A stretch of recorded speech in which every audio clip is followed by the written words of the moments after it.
여기서 발대면 나는 죽고 도움을 요청해도 죽는다. 딸깍. 발밑에서 들려온 금속음이 강민철의 온몸을 얼어붙게 만들었습니다. 그는 알았습니다. 지뢰를 밟았다는 것을.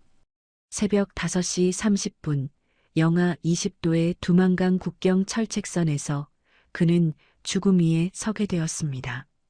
발을 떼는 순간 폭발합니다. 하지만 구조를 요청할 수도 없었습니다.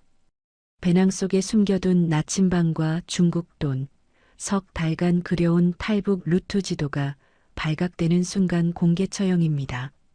평양에 남겨둔 아내와 5살 딸도 정치범 수용소로 끌려갑니다. 그렇게 민철은 지뢰 위에서 24시간을 버텼습니다. 움직이지 못한 채, 도움도 청하지 못한 채, 홀로 죽음과 마주한 채 말입니다. 어떻게 한 사람이 그토록 긴 시간을 지뢰 위에 서 있을 수 있었을까요? 무엇이 그를 버티게 만들었을까요? 그리고 24시간이 지난 후 그는 어떤 선택을 했을까요? 7년간 국경을 지켜온 모범 병사가 왜 탈북을 결심해야 했는지, 지뢰를 밟은 그 순간부터 마지막 순간까지 어떤 일들이 벌어졌는지 그 이야기를 지금부터 들려드리겠습니다. 시작 전에 여유가 되시는 분들은 구독과 좋아요 눌러주시면 큰 힘이 됩니다. 그리고 지금 이 사연을 어느 지역에서 듣고 계신지 댓글로 남겨주시면 따뜻한 인사를 전하겠습니다. 그날 새벽은 유난히도 고요했습니다. 강민철은 초소 앞에서 총을 둘러매고 철책선을 따라 걷기 시작했습니다. 7년째 걷는 이 길이었지만 오늘은 달랐습니다. 오늘은 마지막 순찰이 될 테니까요. 그의 배낭은 평소보다 무거웠습니다. 겉으로 보기엔 그저 군용 배낭이었지만 안쪽 은닉 공간에는 나침반 하나, 중국 위 하나, 300장 그리고 석 달 동안 머릿속으로 그리고 또 그려 종이에 옮긴 탈북 루트 지도가 숨겨져 있었습니다. 민철은 하늘을 올려다봤습니다. 별이 총총했습니다. 이 별들은 국경 너머에서도 똑같이 빛나고 있을 텐데 왜 사람들은 이쪽과 저쪽으로 나뉘어 살아야 하는 걸까요? 그는 쓴웃음을 지었습니다. 이런 생각 자체가 반동사상이라고 배웠던 시절이 있었습니다. 하지만 지난달 그 장면을 목격한 후로는 더 이상 참을 수 없었습니다. 한 달 전이었습니다. 민철의 상급자였던 박 중대장이 공개 처형장에 끌려 나왔습니다. 죄목은 탈북 조력입니다. 사실 박 중대장은 아무것도 하지 않았습니다. 그저 탈북을 시도하다 잡힌 주민이 신문 중에 박 중대장이 철책, 순찰 시간을 알려줬다고 거짓 자백을 했을 뿐입니다. 고문을 견디지 못한 거짓말이었지만 그것으로 충분했습니다. 민철은 다른 병사들과 함께 처형장에 동원되었습니다. 박 중대장은 무릎을 꿇은 채 고개를 들고 있었습니다. 눈이 마주쳤습니다. 박 중대장은 작게 고개를 끄덕였습니다. 그리고 입모양으로 말했습니다. 살아라. 총성이 울렸습니다.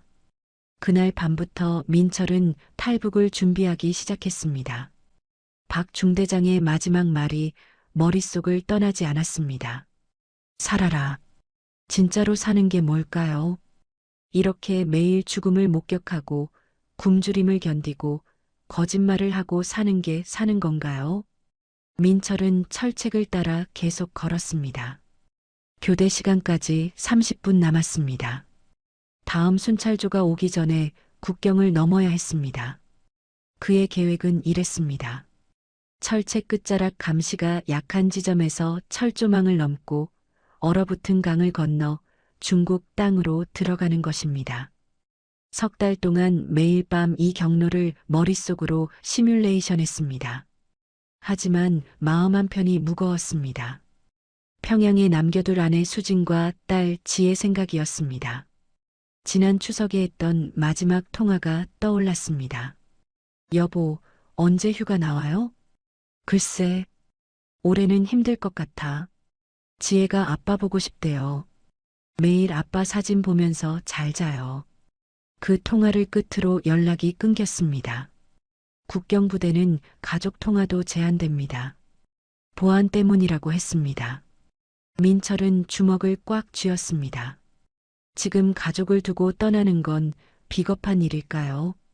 하지만 여기 남아서 언젠가 박 중대장처럼 억울하게 죽는 것보다는 살아서 탈출해 나중에라도 가족을 데려오는 게 나은 거 아닐까요? 그렇게 스스로를 설득하며 걷는데 갑자기 뒤에서 목소리가 들렸습니다. 형님, 민철은 깜짝 놀라 돌아봤습니다. 정우였습니다.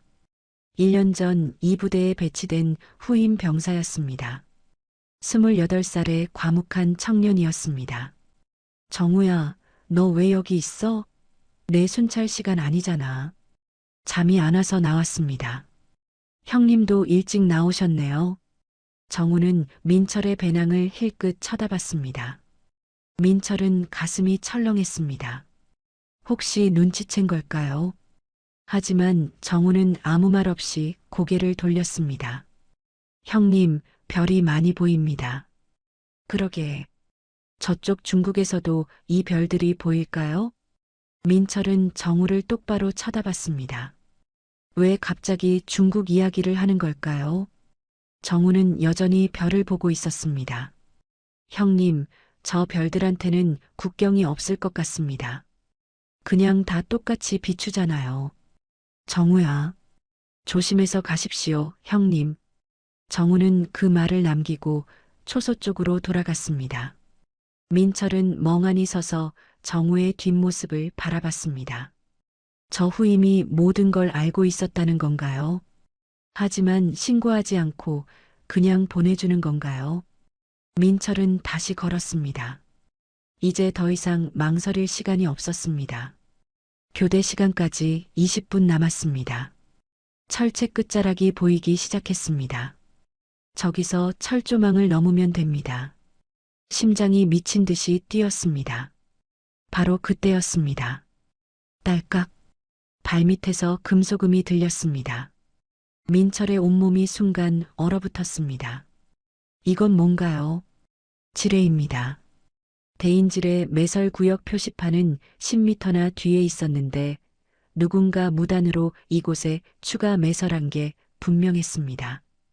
발을 떼는 순간 폭발합니다. 민철은 한쪽 발에 체중을 실은 채 숨도 제대로 쉬지 못했습니다. 발바닥을 통해 차가운 압력판의 감촉이 전해졌습니다. 조금이라도 압력이 변하면 터집니다. 민철은 천천히 주변을 살폈습니다. 눈 사이로 지뢰의 윤곽이 어렴풋이 보였습니다. 소련제 구형 대인지뢰입니다. 사람 다리 하나 날려버리기엔 충분합니다. 구조를 요청해야 할까요? 무전기는 허리춤에 있었습니다. 하지만 손을 뻗는 순간 배낭이 흔들립니다. 배낭을 검사당하면 탈북 준비물이 발각됩니다. 공개 처형입니다. 가족도 정치 범수용소입니다. 민철은 이를 악물었습니다. 움직일 수도 없고 도움을 청할 수도 없습니다. 지뢰 위에서 홀로 버텨야 합니다. 얼마나 오래요? 알 수 없습니다. 하지만 지금 여기서 포기할 수는 없었습니다. 박 중대장의 마지막 말이 귓가에 울렸습니다. 살아라. 민철은 한쪽 발에 체중을 실은 채 그렇게 서 있었습니다. 새벽 공기가 차가웠습니다. 영하 20도의 추위가 뼛속까지 파고들었습니다. 하지만 민철은 버텼습니다. 살기 위해서, 진짜로 살기 위해서 말입니다. 딸깍 소리가 울린 지 10분이 지났을 때 민철은 자신의 상황을 정확히 파악할 수 있었습니다. 발밑에 있는 건 소련제 구형 대인지뢰였고 눈 사이로 어렴풋이 보이는 녹슨 금속판이 그걸 증명했습니다. 이 지뢰는 압력식입니다. 지금 민철의 체중이 압력판을 누르고 있고 발을 떼는 순간 스프링이 튀어오르면서 기폭 장치가 작동하는 방식이죠. 폭발까지 걸리는 시간은 1초도 안 됩니다. 민철은 천천히 숨을 내쉬었습니다. 너무 거칠게 숨쉬면 몸이 흔들립니다. 체중 중심이 조금이라도 바뀌면 안 됩니다. 그는 한쪽 발에 모든 체중을 실은 채 균형을 잡으려 애썼습니다. 오른발은 땅에 붙어 있고 왼발은 지뢰 위에 얹혀 있습니다.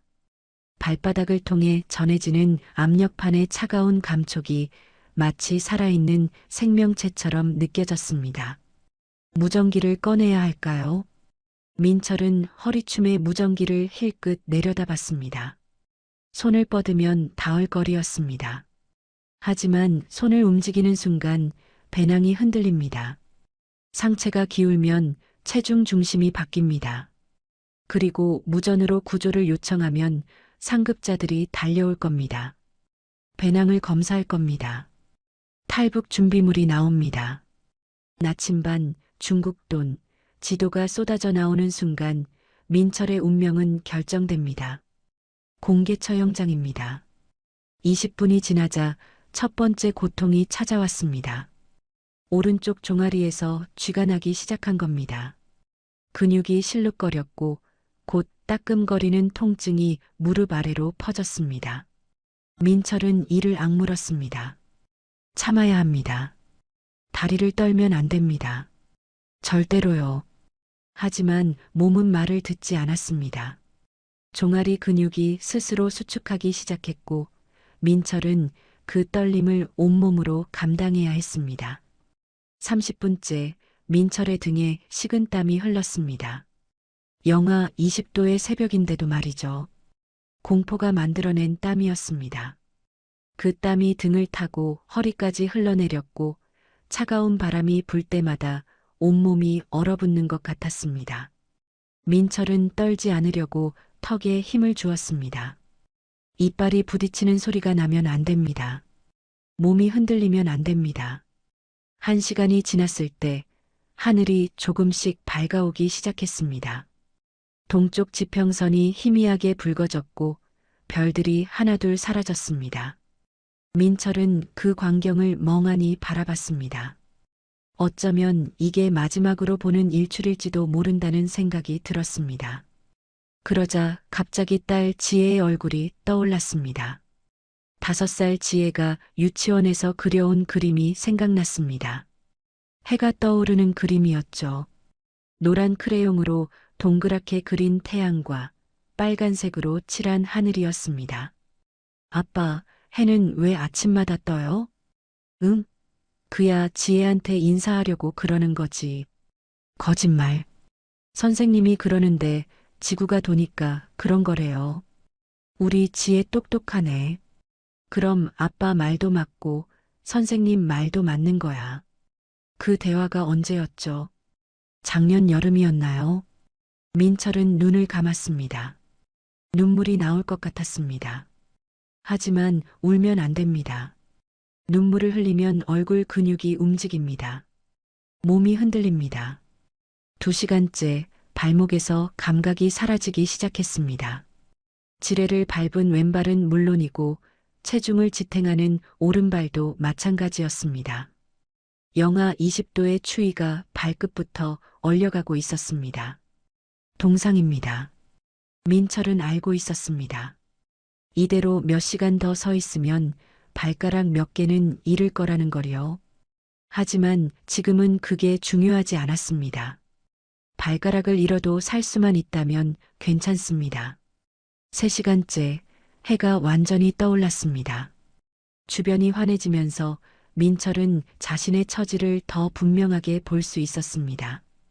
발밑의 지뢰가 선명하게 보였습니다. 녹슨 금속판 위에 눈이 쌓여 있었고 민철의 구나 밑창이 그 위를 누르고 있었습니다. 10cm 지름의 압력판이었습니다. 그 작은 원 위에 민철의 생명이 걸려 있었습니다. 교대 시간이 지났습니다. 누군가 민철이 없다는 걸 눈치챘을 겁니다. 하지만 아직 아무도 찾으러 오지 않았습니다. 아마 초소 근처를 먼저 수색하고 있겠죠. 민철은 철책선 끝자락 외진 곳에 서 있었으니까요. 시간이 더 지나면 수색 범위가 넓어질 겁니다. 그러면 누군가 이곳까지 올 겁니다. 4시간째 민철의 다리가 본격적으로 떨리기 시작했습니다. 근육이 한계에 도달한 겁니다. 허벅지가 경련을 일으켰고 무릎이 꺾일 것 같았습니다. 민철은 온 정신을 집중해서 다리에 힘을 주었습니다. 무릎이 꺾이면 안 됩니다. 체중 중심이 앞으로 쏠리면 안 됩니다. 하지만 몸은 이미 한계였습니다. 시야가 흐려졌고 귓가에서 윙윙거리는 소리가 들렸습니다. 그때 민철은 환청을 들었습니다. 아니, 환청이 아니라 기억 속 목소리였을까요? 아내 수진의 목소리였습니다. 여보, 힘들면 쉬어도 돼요. 괜찮아요. 민철은 고개를 저었습니다. 아니야. 쉴 수 없어. 지금 쉬면 죽어. 하지만 수진의 목소리는 계속 들렸습니다. 당신은 항상 너무 무리해요. 좀 쉬었다가 해도 되는데. 수진아, 미안해. 민철은 중얼거렸습니다. 자신도 모르게 입 밖으로 나온 말이었습니다. 목소리가 떨렸습니다. 미안해. 나 혼자 먼저 가려고 했어. 너랑 지혜 두고 가려고 했어. 바람이 불었습니다. 차가운 바람이 민철의 얼굴을 때렸고 그제야 정신이 조금 돌아왔습니다. 환청이었습니다. 수지는 여기 없습니다. 평양에 있습니다. 민철 혼자 지뢰 위에 서 있습니다. 5시간째 민철은 더 이상 통증을 느끼지 못했습니다. 다리가 완전히 마비된 겁니다. 어쩌면 이게 다행일지도 모릅니다. 고통이 무뎌졌으니까요. 하지만 동시에 두려웠습니다. 감각이 없다는 건 자신의 몸을 통제할 수 없다는 뜻이니까요. 지금 민철은 다리에 힘이 제대로 들어가 있는지조차 확신할 수 없었습니다. 6시간째 태양이 중천에 떠올랐습니다. 햇빛이 눈 위에 반사되어 눈이 부셨습니다. 민철은 눈을 가늘게 떴습니다. 시야가 점점 좁아졌습니다. 터널처럼 좁아진 시야 끝에 철책이 보였습니다. 저 철책만 넘으면 강입니다. 강만 건너면 중국입니다. 자유입니다. 하지만 민철은 움직일 수 없었습니다. 10미터도 안 되는 거리였지만 그건 민철에게 1000리보다 먼 거리였습니다. 지뢰 위에 선 채로 죽음을 발밑에 둔 채로 민철은 그렇게 자유를 바라만 보고 있었습니다. 그리고 바로 그때 멀리서 발소리가 들렸습니다. 누군가 이쪽으로 오고 있었습니다. 민철은 숨을 죽였습니다. 발소리가 점점 가까워졌습니다. 100m, 80m, 60m까지 다가왔습니다. 군화가 눈을 밟는 소리가 또렷했습니다. 수색조입니다. 민철은 천천히 눈동자만 움직여 소리가 나는 쪽을 바라봤습니다. 고개를 돌리면 안 됩니다.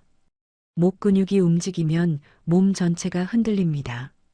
발소리는 40m 앞에서 멈췄습니다.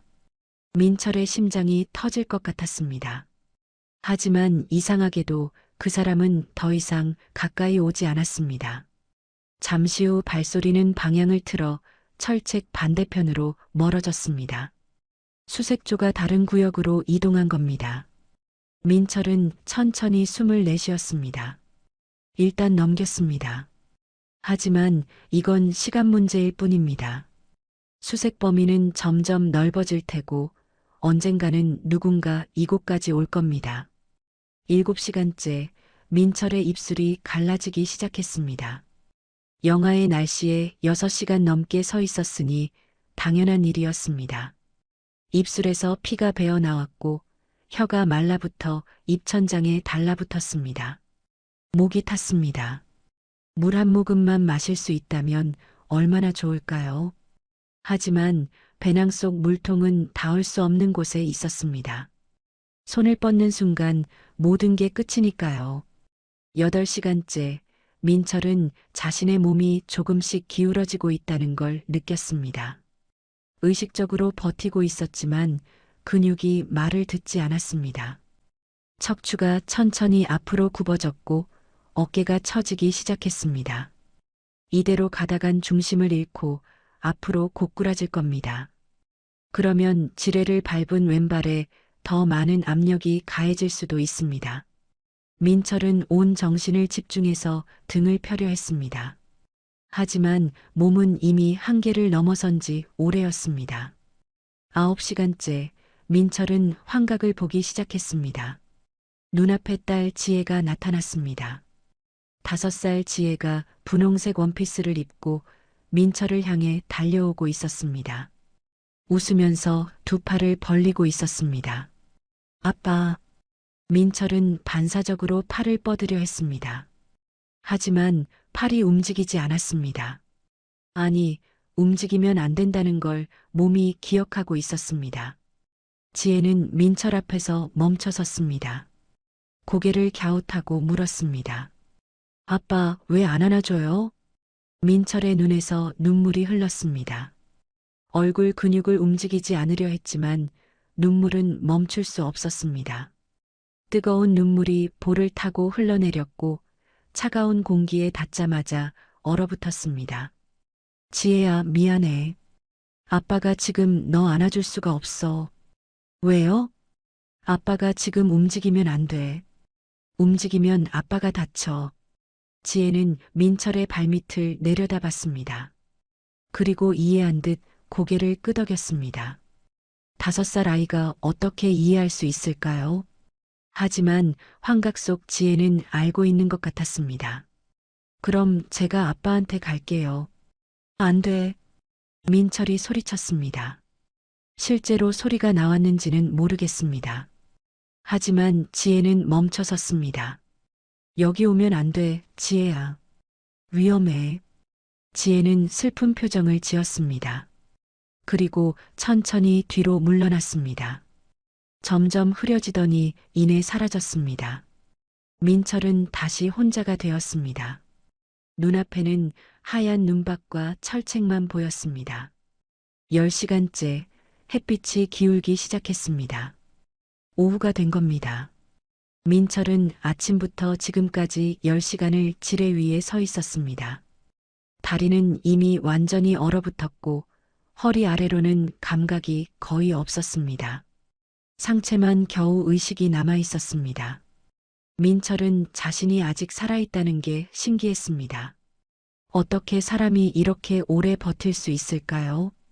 그때 또 다른 기억이 떠올랐습니다. 지난달 공개 처형장의 박 중대장이었습니다. 무릎 꿇은 박 중대장이 마지막으로 했던 말이 생각났습니다. 살아라. 왜 박 중대장은 그런 말을 했을까요? 자신은 죽음을 앞두고 있었는데 왜 민철에게 살라고 했을까요? 민철은 이제 알 것 같았습니다. 박 중대장은 자신이 살지 못한 삶을 누군가는 살아주길 바랐던 겁니다. 이 지옥 같은 곳에서 벗어나 진짜 사람답게 사는 삶을요. 11시간째 민철의 의식이 흐려지기 시작했습니다. 눈꺼풀이 무거워졌고 시야가 좁아졌습니다. 이대로 기절하면 쓰러집니다. 쓰러지면 지뢰가 터집니다. 민철은 이를 악물고 정신을 붙잡으려 했습니다. 잠들면 안 됩니다. 절대로요. 정신을 붙잡기 위해 민철은 스스로에게 질문을 던지기 시작했습니다. 이름이 뭐죠? 강민철입니다. 나이는요?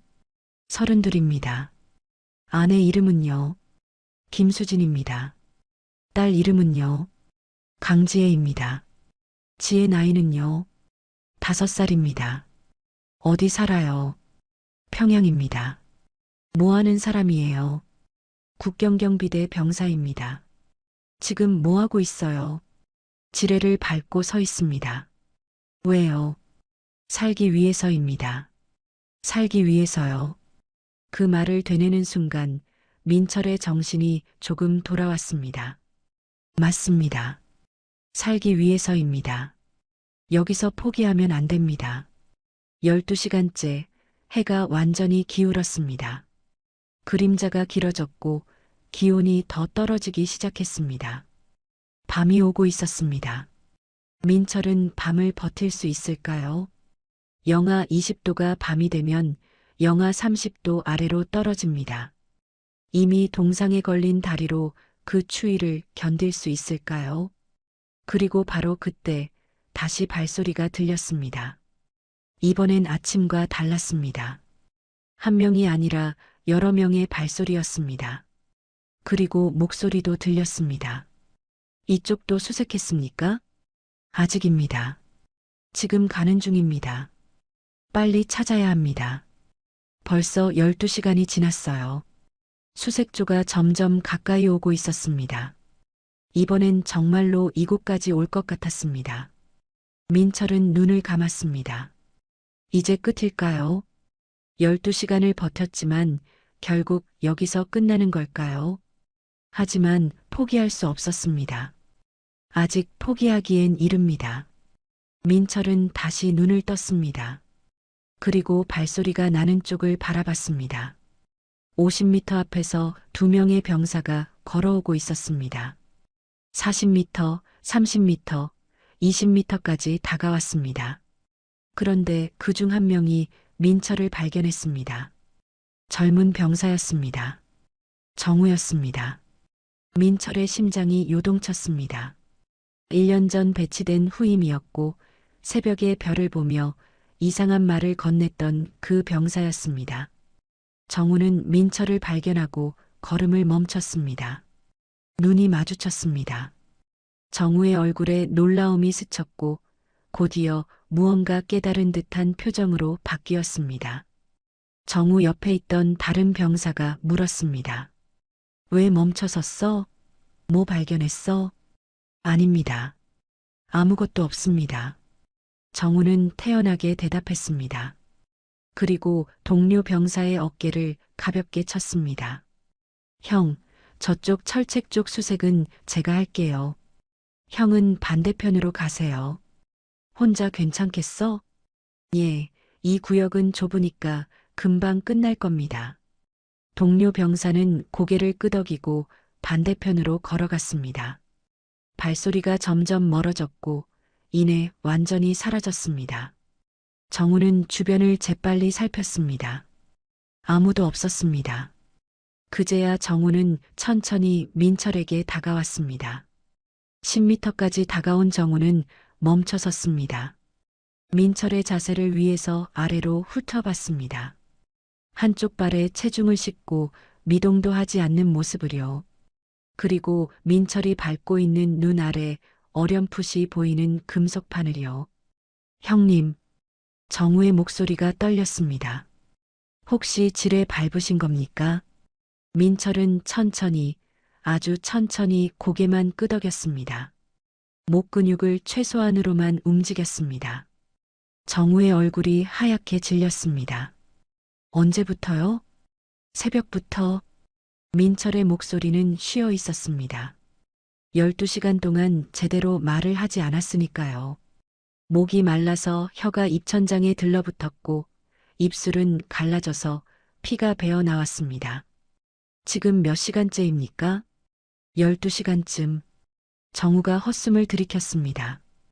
12시간을 지뢰 위에 서 있었다는 말입니다. 정우는 믿을 수 없다는 표정으로 민철을 바라봤습니다. 그리고 무전기에 손을 가져갔습니다. 형님, 제가 지금 본부에 연락해서 지뢰 제거반을. 안 돼. 민철이 낮게 말했습니다. 정우의 손이 멈췄습니다. 형님, 하지만 이대로는. 무전 치는 순간 끝이야.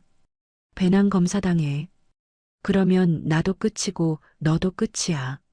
정우는 이해하지 못한다는 표정이었습니다. 왜 배낭 때문에 구조를 못 받는다는 건지요. 민철은 천천히 숨을 들이쉬었습니다. 그리고 말했습니다. 배낭 안에 나침반이랑 중국 돈이 있어. 탈북 루트 지도도 있고. 정우의 눈이 커졌습니다. 그리고 곧 이해한 듯 고개를 끄덕였습니다. 탈북 준비물입니다. 그게 발각되면 민철은 공개 처형입니다. 정우는 무전기에서 손을 떼었습니다. 그럼 어떻게 하시려고요? 모르겠어. 일단 버티는 수밖에. 언제까지요? 민철은 대답하지 않았습니다. 언제까지 버틸 수 있을까요? 하루요? 이틀요? 아니면 지금 당장 쓰러질지도 모릅니다. 정우는 민철의 다리를 내려다봤습니다. 군화 주변으로 눈이 핏빛으로 물들어 있었습니다. 동상으로 발가락에서 피가 배어 나온 겁니다. 형님, 그런데 왜 하필 오늘이었습니까? 정우가 조심스럽게 물었습니다. 민철은 쓴웃음을 지었습니다. 교대 시간 공백이 제일 긴 날이었거든. 15분. 그 안에 국경 넘으려고 했어. 그런데 지뢰를 밟으신 거군요. 누가 여기다 무단으로 매설한 것 같아. 표시판이 저 뒤에 있는데. 정우는 주변을 둘러봤습니다. 대인질의 매설 구역 표시판은 정말로 10m 뒤에 있었습니다. 민철이 서 있는 곳은 안전구역이어야 했습니다. 하지만 누군가 규정을 어기고 이곳에 지뢰를 추가로 묻은 겁니다. 정우는 잠시 침묵했습니다. 그리고 천천히 입을 열었습니다. 형님, 사실은 저도 알고 있었습니다. 뭘? 형님이 탈북 준비하시는 거요. 민철은 정우를 똑바로 쳐다봤습니다. 정우는 고개를 숙였습니다. 3달 전에 우연히 봤습니다. 형님 배낭에서 나침반 꺼내시는 거요. 그때부터 형님 행동을 지켜봤습니다. 밤마다 철책선 근처 산책하시고 교대 시간 패턴 외우시고 중국어 단어 중얼거리시는 거 다 봤습니다. 민철은 할 말을 잃었습니다. 자신이 들키지 않게 조심했다고 생각했는데 정우는 3달 전부터 다 알고 있었다니요. 그런데 왜 신고 안 했어? 신고할 수 없었습니다.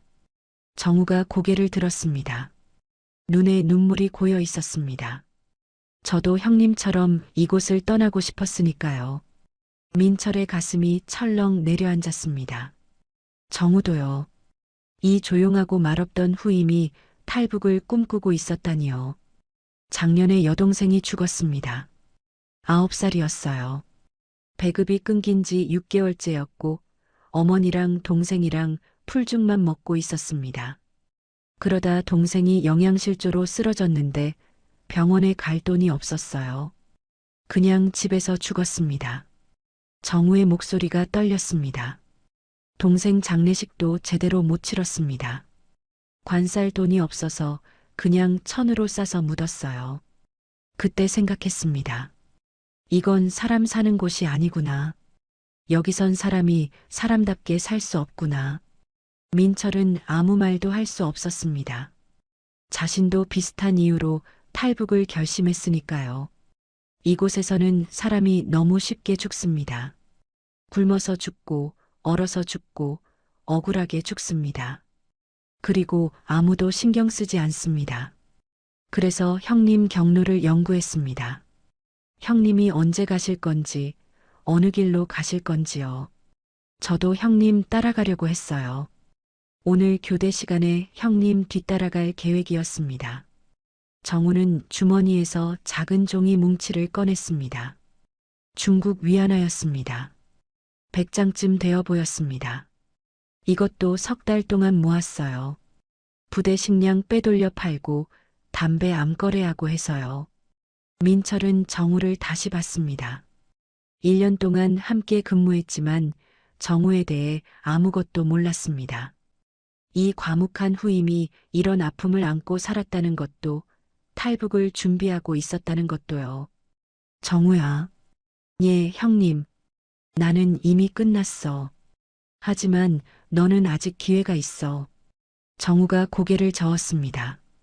형님을 두고 갈 수 없습니다. 들어, 정우야. 지금 수색조가 이 근처 다 뒤지고 있어. 곧 여기까지 올 거야. 그 전에 너라도 가야 돼. 안 됩니다. 정우의 목소리가 커졌습니다. 그리고 급히 주변을 살폈습니다. 다행히 아무도 없었습니다. 정우는 목소리를 낮췄습니다. 형님, 제가 형님 다리 받쳐드릴게요. 그럼 형님이 발을 천천히 빼실 수 있지 않을까요? 안 돼. 압력이 조금만 바뀌어도 터져. 내 목숨까지 위험해. 그럼 어떻게 하란 말입니까? 정우가 절규했습니다. 민철은 정우의 눈을 똑바로 쳐다봤습니다. 그리고 천천히 말했습니다. 너 혼자 가. 지금 당장. 그때 멀리서 목소리가 들렸습니다. 정우, 어디 있나? 수색 조장의 목소리였습니다. 점점 가까워지고 있었습니다. 정우는 재빨리 민철에게서 몸을 돌렸습니다. 그리고 큰 소리로 대답했습니다. 여기 있습니다. 발소리가 가까워졌습니다. 40대 중반으로 보이는 수색 조장이 눈밭을 헤치며 다가왔습니다. 얼굴에 짜증이 가득했습니다. 뭐하고 있었나? 다른 조원들은 다 모였는데 너만 안 보이더라. 죄송합니다. 이쪽 철책선 점검하고 있었습니다. 뭐 발견한 거 있나? 정우는 고개를 저었습니다. 없습니다. 발자국도 없고 이상한 흔적도 없습니다. 수색 조장은 주변을 둘러봤습니다. 민철은 정우 뒤편 20m 거리에 서 있었지만 나무 그림자에 가려져 잘 보이지 않았습니다. 게다가 미동도 하지 않으니 마치 동상처럼 보였습니다. 수색 조장은 별 관심 없다는 듯 고개를 돌렸습니다. 그럼 돌아가자. 강민철 그놈 아마 어젯밤에 이미 강 건넜을 거야. 강을 건넜다고요? 그래. 배낭이랑 총은 초소에 그대로 있었는데 본인만 사라졌거든. 타령한 게 분명해. 정우는 애써 태어난 척했습니다. 그럼 중국 쪽에 연락해야 하는 거 아닙니까? 이미 했어. 근데 우리도 형식적으로라도 수색은 해야지. 보고서 써야 하니까. 수색 조장은 담배를 꺼내 물었습니다. 불을 붙이고 한 모금 깊이 들이켰습니다. 솔직히 강민철이 타령했다는 게 믿기지가 않아. 7년이나 모범적으로 복무했는데 왜 갑자기 그랬을까? 글쎄요. 뭐 사람 속은 모르는 거지. 자, 빨리 복귀하자. 춥다. 수색 조장이 돌아서려는 순간 민철이 서 있는 쪽에서 작은 소리가 들렸습니다. 눈이 나뭇가지에서 떨어지는 소리였습니다. 수색 조장이 고개를 돌렸습니다. 정우는 가슴이 철렁 내려앉았습니다. 저게 뭐야? 정우는 재빨리 대답했습니다. 까치 같습니다. 아까부터 저쪽 나무에 앉아 있었어요. 수색 조장은 눈을 가늘게 뜨고 그쪽을 바라봤습니다. 하지만 어두워진 날씨 탓에 잘 보이지 않았습니다. 결국 고개를 저으며 돌아섰습니다. 가자. 오늘 수색은 이걸로 끝이다. 예, 알겠습니다. 정우는 수색 조장을 따라 걷기 시작했습니다. 30m쯤 걸어가다 정우가 말했습니다. 조장님, 저 장갑을 떨어뜨린 것 같은데 잠깐만 다녀와도 되겠습니까? 장갑? 예, 아까 철책 점검할 때 벗어났는데 그냥 온 것 같아요. 수색 조장은 귀찮다는 표정을 지었습니다. 빨리 다녀와. 5분 안에 복귀 지점으로 와. 예. 정우는 뛰어갔습니다. 수색 조장의 시야에서 벗어나자마자 방향을 틀어 민철에게 달려갔습니다. 숨이 차올랐습니다. 민철은 여전히 같은 자세로 서 있었습니다. 정우가 다가가자 민철이 작게 웃었습니다. 잘 둘러댔네. 형님, 괜찮으십니까? 민철은 대답 대신 천천히 눈을 깜빡였습니다. 그것만으로도 힘들어 보였습니다. 정우는 민철의 얼굴을 자세히 봤습니다. 입술이 파랗게 질려 있었고 얼굴에 핏기가 하나도 없었습니다. 12시간 넘게 지뢰 위에 서 있었으니 당연했습니다. 형님, 수색은 끝났습니다. 조장이 형님 이미 강 건넜다고 생각하고 있어요. 그래? 예. 그러니까 당분간은 아무도 이쪽으로 안 올 겁니다. 민철은 안도의 한숨을 내쉬었습니다. 그 한숨조차 조심스러웠습니다. 너무 크게 숨쉬면 몸이 흔들리니까요. 정우는 배낭을 벗었습니다. 그리고 물통을 꺼냈습니다. 형님, 물 좀 드세요. 고마워. 정우는 물통 뚜껑을 열어 민철의 입에 대주었습니다. 민철은 조금씩 물을 마셨습니다. 말라붙었던 입술이 조금 풀어지는 것 같았습니다. 정우는 물통을 내리고 주머니에서 군용 비스킷을 꺼냈습니다. 이것도 드세요. 힘 좀 내셔야 합니다. 먹으면 화장실 가고 싶을 텐데. 민철이 쓴웃음을 지었습니다. 정우도 따라 웃었습니다. 웃다가 눈물이 났습니다. 형님, 정말 죄송합니다. 왜? 제가 형님 탈북 준비하는 거 알면서도 아무 말 안 했습니다. 혼자 따라가려고만 했지 형님한테 같이 가자고 말씀드릴 생각은 못했어요. 민철은 고개를 저으려다 멈췄습니다. 고개를 흔들면 안 되니까요. 내 잘못 아니야. 아닙니다. 만약 제가 형님한테 미리 말씀드렸으면 함께 계획을 세울 수 있었을 텐데요. 그랬으면 형님이 이런 일을 당하지 않으셨을지도 모르는데. 정우의 목소리가 떨렸습니다. 민철은 정우를 바라봤습니다. 어둠이 내리기 시작해서 정우의 얼굴이 희미하게 보였지만 눈물 흘리는 건 알 수 있었습니다. 정우야, 내 이야기 좀 더 들려줄래? 예. 아까 여동생 얘기했잖아. 그 얘기 좀 더 해줘. 내가 정신 붙잡을 수 있게. 정우는 눈물을 닦았습니다. 그리고 천천히 입을 열었습니다. 동생 이름은 정민이었습니다. 저보다 19살 아래였어요. 제가 군대 오기 전까지만 해도 건강했습니다. 통통하고 밝은 애였죠. 정우는 하늘을 올려다봤습니다. 별이 하나둘 보이기 시작했습니다. 근데 제가 군대 온 후로 배급이 끊겼습니다.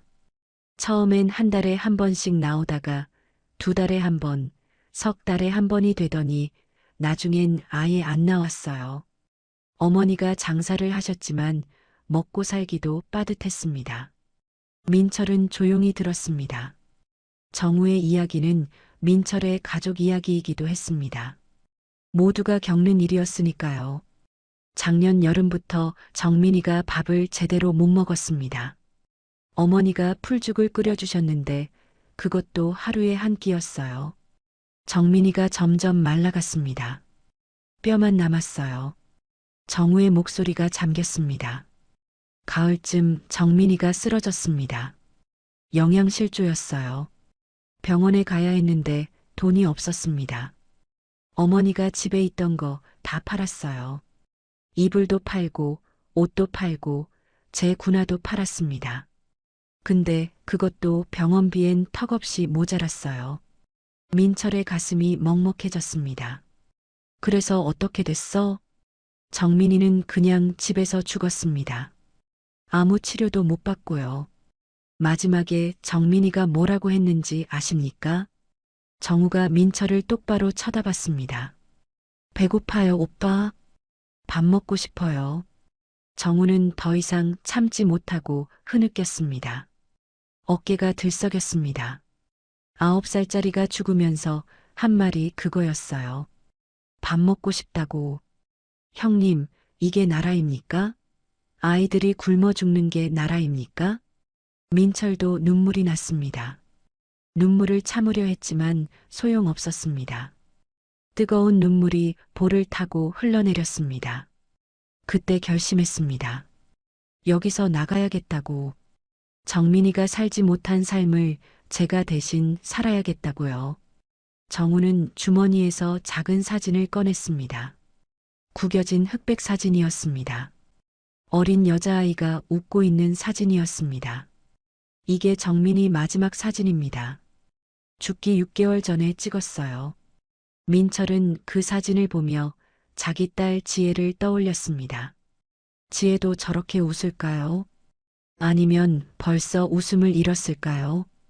평양도 배급이 제대로 안 나온다고 들었습니다. 수진과 지혜는 어떻게 살고 있을까요? 형님도 가족 있으시죠? 응. 아내랑 딸이 평양에 있어. 그럼 왜 혼자 가시려고 했습니까? 민철은 한참 침묵했습니다. 그리고 천천히 대답했습니다. 같이 가다 들키면 다 죽으니까. 내가 먼저 가서 자리 잡으면 나중에 데려올 생각이었어. 그게 가능합니까? 모르지. 근데 여기 있는 것보단 나을 거야. 해가 완전히 졌습니다. 어둠이 내려앉았고 기온이 급격히 떨어지기 시작했습니다. 정우는 자기 외투를 벗어 민철의 어깨에 걸쳐 주었습니다. 형님, 이거라도 두르세요. 너 춥잖아. 저는 괜찮습니다. 형님이 더 필요하세요. 민철은 고마움을 느꼈습니다. 1년 동안 별말 없이 지냈던 후임이 이렇게 마음 깊은 사람이었다니요. 정우야. 예, 형님. 오늘 넘어가. 지금 당장. 정우는 고개를 저었습니다. 안 됩니다. 왜? 형님을 두고 갈 수 없어요. 나는 이미 끝났어. 하지만 너는 아직 기회가 있어. 형님도 살 수 있습니다. 정우가 외쳤습니다. 그리고 급히 목소리를 낮췄습니다. 제가 방법을 생각해 볼게요. 반드시요. 하지만 민철은 알고 있었습니다. 방법 같은 건 없다는 걸요. 지뢰를 밟은 채로 15시간째 서 있습니다. 다리는 이미 썩어가고 있고 의식도 흐려지고 있습니다. 얼마나 더 버틸 수 있을까요? 밤하늘에 별이 총총히 떠올랐습니다. 같은 별이 중국에서도 보일 겁니다. 정우 말대로 별에게는 국경이 없습니다. 민철은 그 별을 바라보며 생각했습니다. 나는 저 별처럼 자유로울 수 있을까요? 밤이 깊어갔습니다. 정우는 민철 옆에 앉아 있었습니다. 외투를 벗어준 채로 추위에 떨고 있었지만 자리를 뜨지 않았습니다. 가끔 일어나서 주변을 살피고 민철에게 물을 먹이고 다시 앉기를 반복했습니다. 18시간째였습니다. 민철은 이제 시간 감각조차 사라졌습니다. 몇 시간이 지났는지 지금이 밤인지 낮인지도 분간이 안 됐습니다. 다만 춥다는 것만 알 수 있었습니다. 뼛속까지 파고드는 추위였습니다. 영하 30도 가까이 떨어진 기온이었습니다. 정우가 물었습니다. 형님, 아직 괜찮으십니까? 민철은 대답 대신 눈만 깜빡였습니다. 입을 여는 것조차 힘들었습니다. 입술이 완전히 얼어붙어서 움직이지 않았습니다. 정우는 자기 손에 입김을 불어 따뜻하게 만든 후 민철의 뺨에 갖다 댔습니다. 형님, 정신 차리세요. 자면 안 됩니다. 민철의 눈꺼풀이 천천히 감겼다 떠졌습니다. 정우는 다급해졌습니다. 저러다 정말 기절할 것 같았습니다. 기절하면 쓰러지고 쓰러지면 지뢰가 터집니다. 형님, 형님. 정우가 민철의 팔을 가볍게 흔들었습니다. 아주 조심스럽게요. 민철의 눈이 다시 떠졌습니다. 초점이 흐려져 있었습니다. 정우야. 예, 형님. 나 얼마나 버텼어? 18시간쯤 되신 것 같습니다. 민철은 희미하게 웃었습니다. 18시간이요. 하루에 가까운 시간을 지뢰 위에 서 있었습니다. 자신도 믿기지 않았습니다. 정우야, 내 다리 어때 보여? 정우는 민철의 다리를 내려다봤습니다. 군화 주변으로 눈이 검붉게 물들어 있었습니다. 동상으로 괴사가 진행되고 있는 겁니다. 정우는 거짓말을 했습니다. 괜찮아 보입니다. 거짓말하지 마. 나도 느껴. 발이 썩어가는 거. 민철의 목소리에는 체념이 묻어 있었습니다. 정우는 할 말을 잃었습니다. 형님, 제가 뭔가 방법을 찾아볼게요. 반드시 살려드릴게요. 정우야. 예. 거짓말 그만해. 우리 둘 다 알잖아. 나 이미 끝났다는 거. 정우는 고개를 저었습니다. 인정하고 싶지 않았습니다. 하지만 민철 말이 맞았습니다. 18시간을 지뢰 위에 서 있었습니다. 다리는 동상으로 괴사 중이고 체온은 위험 수준까지 떨어졌습니다. 설령 지금 당장 구조된다 해도 살 수 있을지 장담할 수 없었습니다. 민철이 다시 말했습니다. 정우야, 이제 가. 너라도 살아야 해. 형님을 두고는 못 갑니다. 고집 부리지 마. 여기 있어봤자 너도 죽어. 그래도 안 됩니다. 정우의 목소리가 커졌습니다. 그리고 스스로 입을 막았습니다. 주변을 살폈습니다. 다행히 아무도 없었습니다. 민철은 정우를 똑바로 쳐다봤습니다. 흐려진 눈동자였지만 그 안에 단호함이 담겨 있었습니다. 정우야, 내 말 잘 들어. 나는 이미 죽은 목숨이야. 하지만 너는 달라. 너는 아직 살 수 있어. 강을 건너. 중국으로 가. 그리고 살아남아. 형님, 내가 못다 산 삶을 내가 대신 살아줘. 내 동생 정민이가 못다 산 삶도 함께. 부탁이야.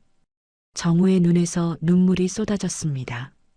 소리 없이 흐느꼈습니다. 형님, 저 혼자 어떻게 갑니까? 무섭습니다. 무서워도 가야지. 여기 남으면 더 무서운 일이 생겨. 바로 그때였습니다. 멀리서 목소리가 들렸습니다. 강민철, 어디 있나? 민철과 정우의 몸이 동시에 얼어붙었습니다. 장교의 목소리였습니다. 그것도 한 명이 아니었습니다. 여러 명의 발소리가 눈을 밟고 있었습니다. 강민철, 나와. 목소리가 점점 가까워졌습니다. 정우는 황급히 일어났습니다. 민철을 돌아봤습니다. 형님, 저들이 왜 다시 왔을까요? 민철도 이해할 수 없었습니다. 분명 수색은 끝났다고 했는데요. 왜 밤에 다시 나왔을까요? 그때 또 다른 목소리가 들렸습니다. 정우도 찾아야 해. 둘이 함께 탈영했을 수도 있어. 민철의 가슴이 철렁 내려앉았습니다. 정우를 찾고 있습니다. 누군가 정우가 수상하다고 보고한 겁니다. 정우도 깨달았습니다. 자신도 의심받고 있다는 걸요. 아마 오후에 수색 조장과 헤어진 후 너무 오래 돌아오지 않은 게 문제가 됐나 봅니다. 정우야, 지금 당장 뛰어. 철책 넘어. 하지만 형님은 나 신경 쓰지 마. 까. 민철이 소리쳤습니다. 목소리에 힘을 실었습니다. 정우는 망설였습니다. 발소리는 이미 100m까지 다가왔습니다. 정우, 어디 있나? 나와. 정우는 민철을 마지막으로 한번 쳐다봤습니다. 민철이 고개를 끄덕였습니다. 가라고요.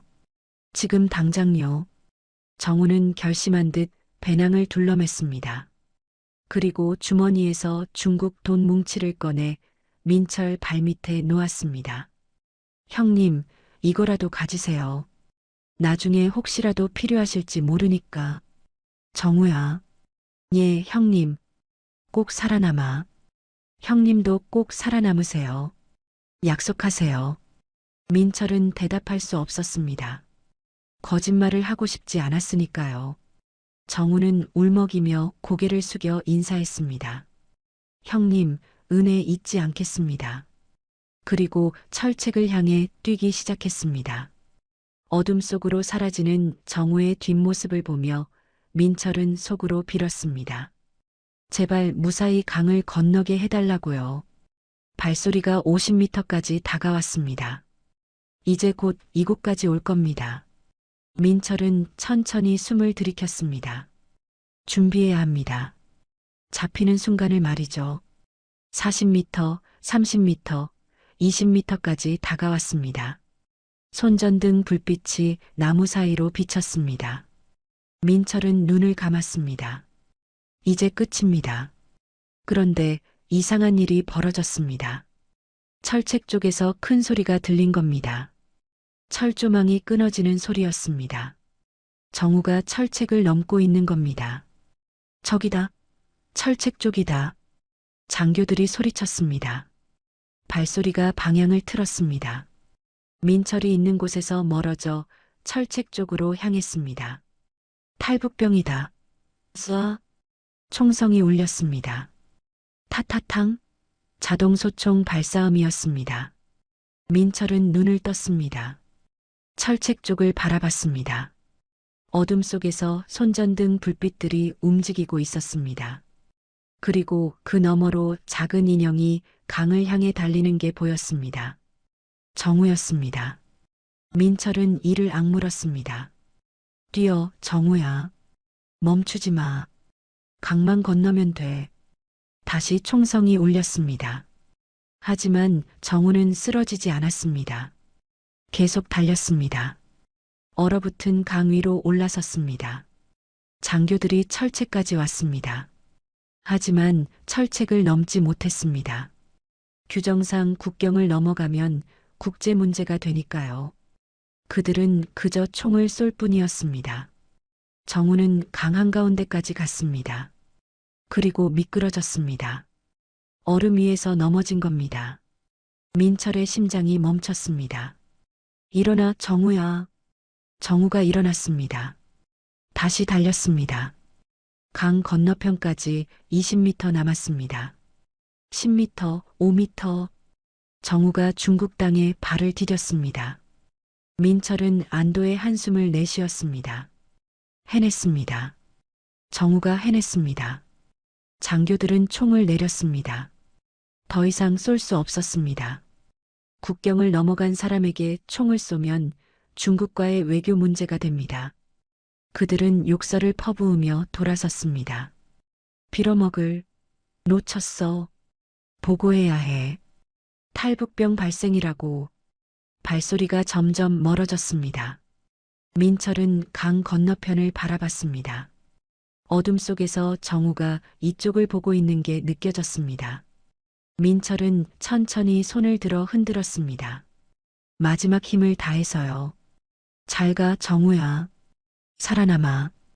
그리고 증언해. 우리가 왜 이렇게 살아야 했는지를. 민철은 손을 내렸습니다. 정우의 모습이 어둠 속으로 완전히 사라졌습니다. 이제 민철은 다시 혼자가 되었습니다. 지뢰 위에 국경 철책 앞에 죽음과 단둘이 남았습니다. 24시간이 지났습니다. 하루가 지났다는 뜻입니다. 새벽부터 지금까지 민철은 단 한 발짝도 움직이지 못한 채 서 있었습니다. 왼쪽 다리는 이미 감각이 완전히 사라졌고 오른쪽 다리도 무릎 아래로는 느낌이 없었습니다. 동상으로 괴사가 진행되고 있었습니다. 발가락은 이미 죽었을 겁니다. 설령 지금 구조된다 해도 다리를 자를 수밖에 없을 겁니다. 민철은 하늘을 올려다봤습니다.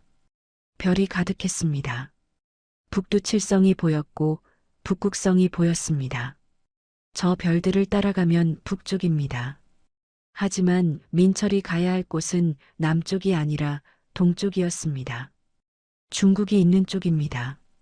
철책까지 거리가 얼마나 될까요? 60m쯤 될 겁니다. 민철이 서 있는 곳에서 철책까지요. 그리고 철책에서 강까지가 300m쯤 됩니다. 총 360m입니다. 걸으면 4분이면 도착할 거리입니다. 하지만 민철은 지뢰를 밟고 있었습니다.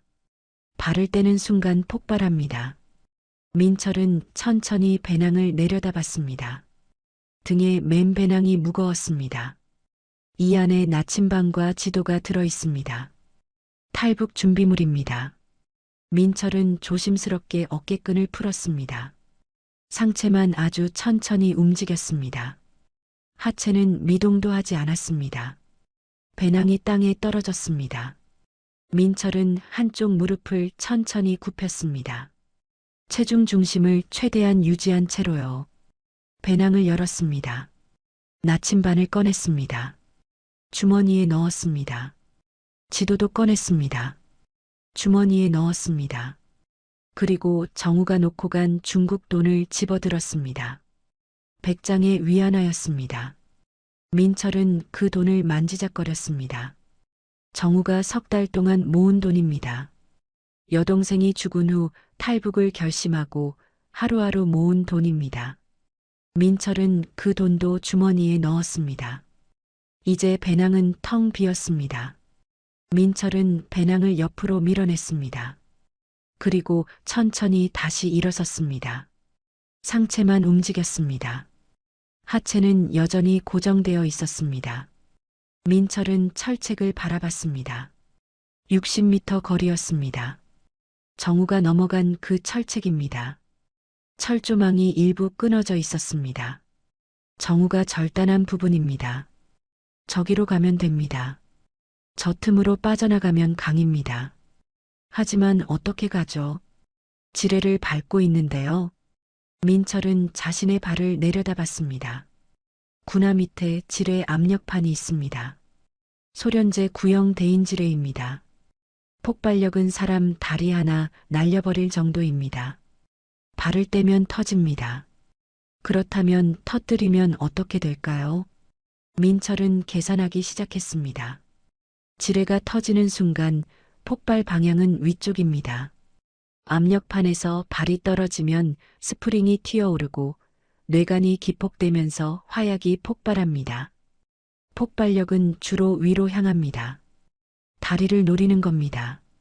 하지만 만약 발을 떼는 순간 몸을 앞으로 던진다면요.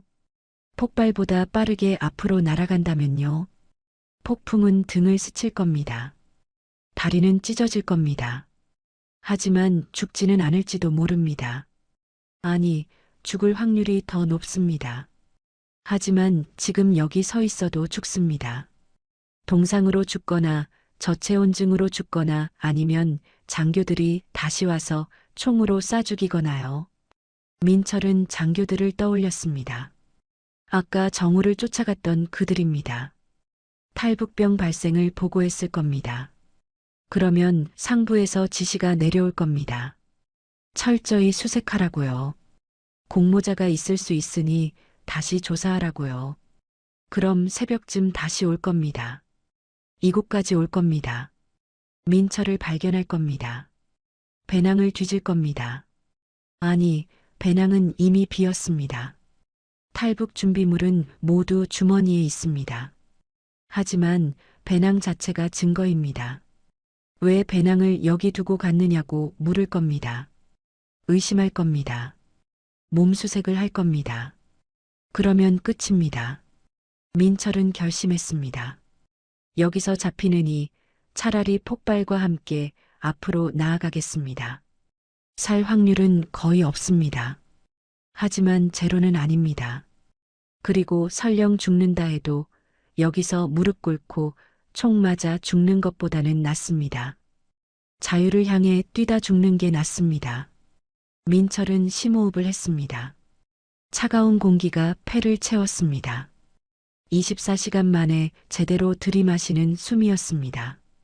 그리고 아내와 딸을 떠올렸습니다. 수진아, 미안해. 약속 못 지켜서 꼭 데리러 간다고 했는데. 지혜야, 미안해. 아빠가 좋은 아빠 못 돼서 내 생일에 선물도 못 사주고. 하지만 아빠는 최선을 다했어. 너희를 살리려고, 너희가 이 지옥에서 벗어나게 하려고 아빠가 먼저 길을 만들려고 했어. 비록 실패했지만 아빠는 끝까지 포기하지 않았어. 그걸 기억해줘. 민철은 눈을 떴습니다. 철책을 똑바로 쳐다봤습니다. 60m 거리입니다. 달리면 10초 거리입니다. 하지만 민철은 달릴 수 없습니다. 다리가 이미 죽었으니까요. 그래도 갑니다. 기어서라도 갑니다. 민철은 무릎을 살짝 굽혔습니다. 도약 준비 자세입니다. 24시간 동안 서 있던 다리에 마지막 힘을 모았습니다. 근육이 비명을 질렀습니다. 하지만 민철은 이를 악물었습니다. 지금입니다. 민철은 오른발에 모든 체중을 실었습니다. 그리고 동시에 왼발을 들어 올리기 시작했습니다. 지뢰를 밟고 있던 발을요. 압력이 변했습니다. 지뢰 안에서 스프링이 튀어 올랐습니다. 뇌관이 타격받았습니다. 화약이 점화되었습니다.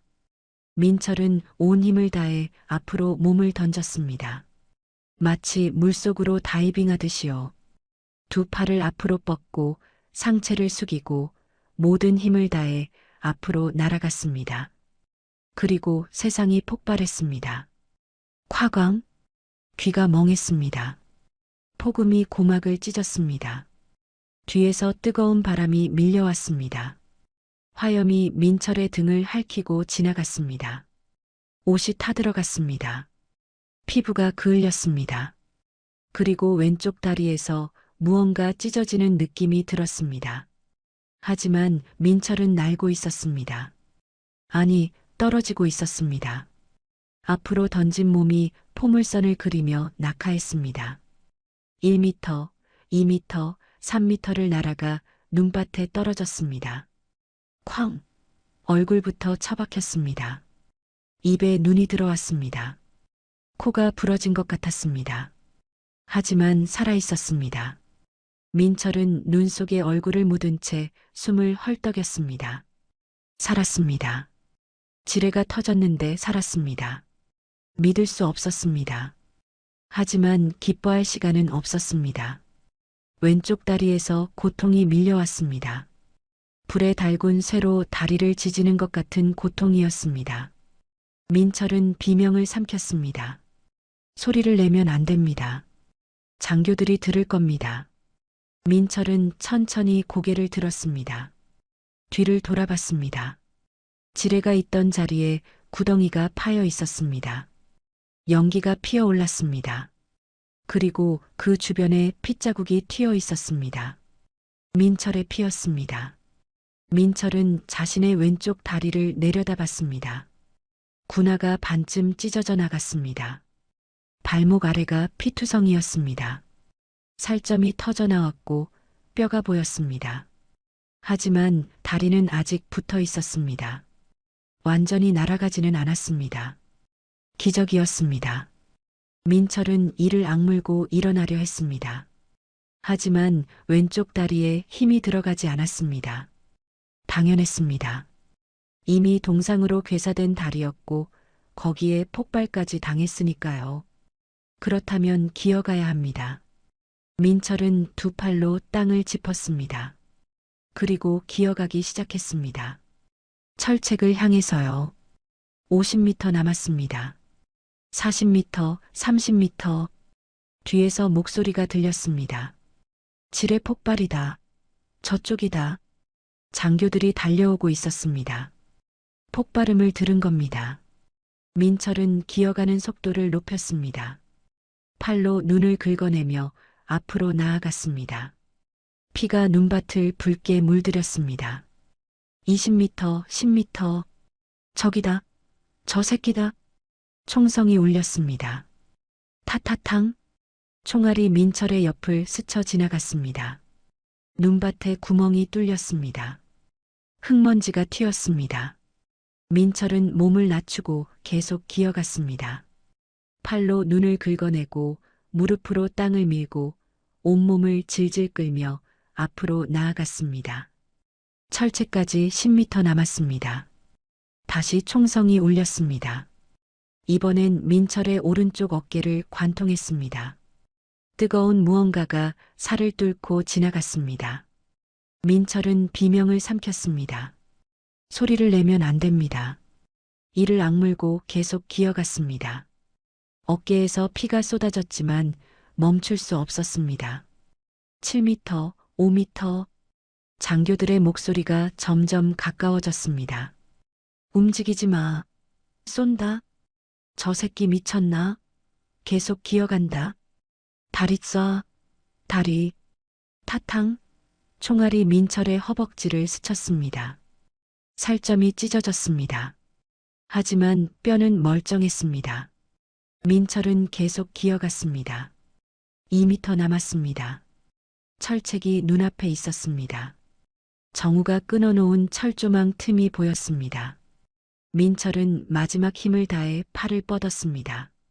철조망을 움켜잡았습니다. 손에서 피가 났습니다. 날카로운 철조망이 손바닥을 베었습니다. 하지만 신경 쓰지 않았습니다. 철조망을 잡아당겨 몸을 앞으로 끌어당겼습니다. 틈 사이로 몸을 밀어 넣었습니다. 철조망이 옷을 찢었습니다. 등을 긁었습니다. 하지만 민철은 계속 밀고 나갔습니다. 반쯤 빠져나왔습니다. 이제 철책 반대편입니다. 국경선 바깥입니다. 장교들이 철책까지 달려왔습니다. 하지만 멈춰 섰습니다. 철책 앞에서 말입니다. 그들은 국경을 넘을 수 없었습니다. 규정이 그렇게 되어 있었습니다. 국경을 넘어가면 국제 문제가 됩니다. 하지만 총은 쏠 수 있었습니다. 장교 한 명이 총을 겨눴습니다. 민철의 등을 조준했습니다. 방아쇠에 손가락을 걸었습니다. 바로 그때 멀리서 목소리가 들렸습니다. 형님, 정우의 목소리였습니다. 강 건너편에서 들려오는 목소리였습니다. 민철은 고개를 들어 강을 바라봤습니다. 300m 앞에 얼어붙은 강이 펼쳐져 있었습니다. 그리고 그 건너편 중국 땅에 정우가 서 있었습니다. 정우는 손을 흔들고 있었습니다. 울고 있었습니다. 민철이 살아있다는 걸 본 겁니다. 민철은 웃음이 나왔습니다. 피를 토하면서도 웃었습니다. 정우가 살았습니다. 안전한 곳에 있습니다. 그것만으로 충분했습니다. 장교가 방아쇠를 당겼습니다. 총알이 민철의 허리를 스쳤습니다. 옆구리에 구멍이 뚫렸습니다. 민철은 쓰러졌습니다. 얼굴이 눈밭에 처박혔습니다. 온몸에서 힘이 빠져나갔습니다. 하지만 아직 살아있었습니다. 민철은 다시 일어나려 했습니다. 팔에 힘을 주었습니다. 하지만 팔이 떨렸습니다. 피를 너무 많이 흘렸습니다. 어깨에서, 허벅지에서, 옆구리에서 피가 쏟아졌습니다. 눈이 빨갛게 물들었습니다. 형님, 일어나세요. 정우가 소리쳤습니다. 목이 쉰 목소리였습니다. 절규하는 목소리였습니다. 민철은 이를 악물고 다시 팔을 땅에 짚었습니다. 온몸이 비명을 질렀습니다. 하지만 민철은 일어났습니다. 무릎을 땅에 대고 한쪽 팔로 몸을 지탱하고 다시 기어가기 시작했습니다. 강을 향해서요. 300m 거리였습니다. 하지만 민철에게는 3000m처럼 느껴졌습니다. 기어가는 속도가 점점 느려졌습니다. 시야가 흐려졌습니다. 의식이 가물거렸습니다. 장교들이 다시 총을 쏘려 했습니다. 하지만 다른 장교가 손을 올렸습니다. 그만둬. 어차피 죽을 거야. 피를 저렇게 흘리는데 강까지 못 가. 하지만 놓치면 이미 국경 넘어갔어. 우리가 쏘면 중국 쪽에서 항해 들어와. 그냥 두고 봐. 저 새끼 10m도 못 가서 죽을 거야. 장교들은 총을 내렸습니다. 그리고 팔짱을 끼고 민철을 지켜봤습니다. 마치 구경하듯이요. 언제 쓰러지나 보는 것처럼요. 민철은 그들의 시선을 느꼈습니다. 하지만 신경 쓰지 않았습니다. 계속 기어갔습니다. 5m 나아갔습니다. 10m 나아갔습니다. 장교들의 예상을 깨고 민철은 계속 움직였습니다. 20m쯤 갔을 때 민철은 멈췄습니다. 숨이 차올랐습니다. 폐에서 이상한 소리가 났습니다. 피가 폐로 들어간 것 같았습니다. 기침을 하자 피가 튀어나왔습니다. 형님, 조금만 더요. 강까지만 오세요. 정우가 외쳤습니다. 하지만 목소리가 점점 멀어지는 것 같았습니다. 민철의 청력이 흐려지고 있었습니다. 민철은 다시 기어갔습니다. 30m, 40m, 온몸이 저항했습니다. 더 이상 움직이지 말라고, 여기서 쉬라고 속삭였습니다. 하지만 민철은 거부했습니다. 아직 강에 도착하지 않았습니다. 아직 자유롭지 않습니다. 50m쯤 왔을 때 다시 총성이 울렸습니다. 민철은 깜짝 놀라 뒤를 돌아봤습니다. 장교들이 공중에 총을 쏘고 있었습니다. 민철을 향해 쏘는 게 아니라 위로 쏘고 있었습니다. 탈북병 사살 실패, 국경 넘어갔음, 무전기로 보고하는 소리가 들렸습니다. 장교들은 민철이 죽을 거라 생각했지만 예상 밖으로 민철이 계속 기어가자 포기한 겁니다. 그리고 형식적으로 총을 쏘며 보고서에 쓸 내용을 만들고 있었습니다. 민철은 다시 앞을 보고 기어갔습니다. 100m, 150m, 강이 점점 가까워졌습니다. 하지만 민철의 힘도 점점 빠져나갔습니다. 왼팔이 더 이상 움직이지 않았습니다. 어깨에 맞은 총상 때문이었습니다. 오른팔만으로 기어갔습니다. 오른팔로 땅을 긁고 몸을 질질 끌고 조금씩 조금씩 앞으로 나아갔습니다. 피가 눈밭에 길게 줄을 그었습니다. 민철이 지나온 길이었습니다. 200m쯤 왔을 때 민철은 더 이상 기어갈 수 없었습니다. 온몸이 멈췄습니다. 움직이지 않았습니다. 민철은 눈밭에 얼굴을 묻은 채 누워 있었습니다. 형님, 형님, 정우의 목소리가 들렸습니다. 하지만 아득히 멀게 느껴졌습니다. 민철은 눈을 감았습니다. 피곤했습니다. 너무 피곤했습니다.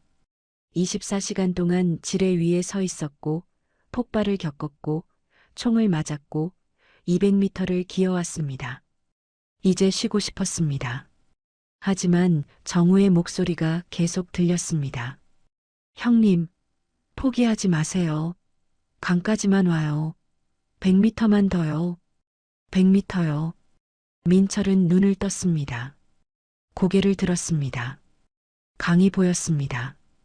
얼어붙은 강이 햇빛에 반짝이고 있었습니다. 그 너머에 정우가 서 있었습니다. 손을 흔들고 있었습니다. 100m만 더 가면 됩니다. 100m만요. 민철은 다시 팔을 땅에 짚었습니다. 하지만 팔이 떨렸습니다.